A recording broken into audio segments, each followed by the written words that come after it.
ओम शांति। बाबा कहते योग में रहने से आत्मा पवित्र तो बनती है, आत्मा की खाद भी निकलती है, आत्मा सत्व प्रधान बनती है।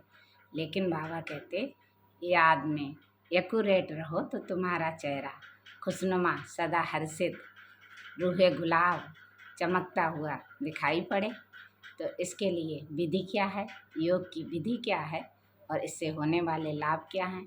बाबा कहते धंधे धोरी में फंसते हुए, घर गृहस्थ में रहते हुए बुद्धि एक बाप से लगा कर रखो और सब संबंधों से किनारा करो। देहें अभिमान बनने के लिए आप मरे, मर गई दुनिया। तो ये बंधन है, किसका बंधन है? माया का बंधन है। तो माया हप कर लेती है, माया बार बार बुद्धि को हप करती है। तो हमें आत्माभिमानी बनकर चलना है। तो हमें सबको अपनी बुद्धि से भूलना भी है।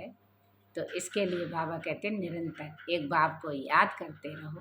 इससे आत्मा की कट भी उतर जाएगी, आत्मा सत्व प्रधान बन जाएगी।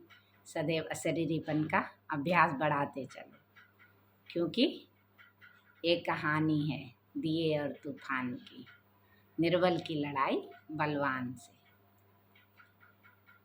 अब परमात्मा बाप हम आत्माओं को पढ़ा रहे हैं, सम्मुख में पढ़ा रहे हैं। तो गीता, अब गीता कौन है? एक्यूरेट गीता कल्प कल्पांतर के लिए हमें गीता शास्त्र शिरोमणि भी है।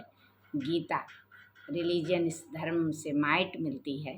तो शक्ति हमें धर्म से ही मिलती है और हमारा ये पवित्र देवी देवता धर्म में बहुत सुख देता है। रिलीजन तो धर्म की स्थापना एक गीता शास्त्र से होती है। गीता शास्त्र सुनाने वाले भगवान सम्मुख श्री कृष्ण को ना शिव है, वो निराकार हो हमें सुना रहा है। तो हमें सब धर्मों की विनाश और एक सत्य धर्म की स्थापना हो रही है।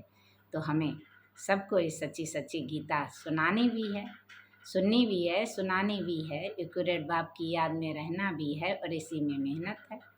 तो हमें एक बाप की ईश्वरीय परिवार की शान में रह करके हम हर एक अपने शानदार जीवन को, सुखमय जीवन को बनाने वाले ही सदा महान आत्मा, सदा सुखदायी आत्मा और सदा हर परेशानी से मुक्त आत्मा बनते हैं। ओम शांति।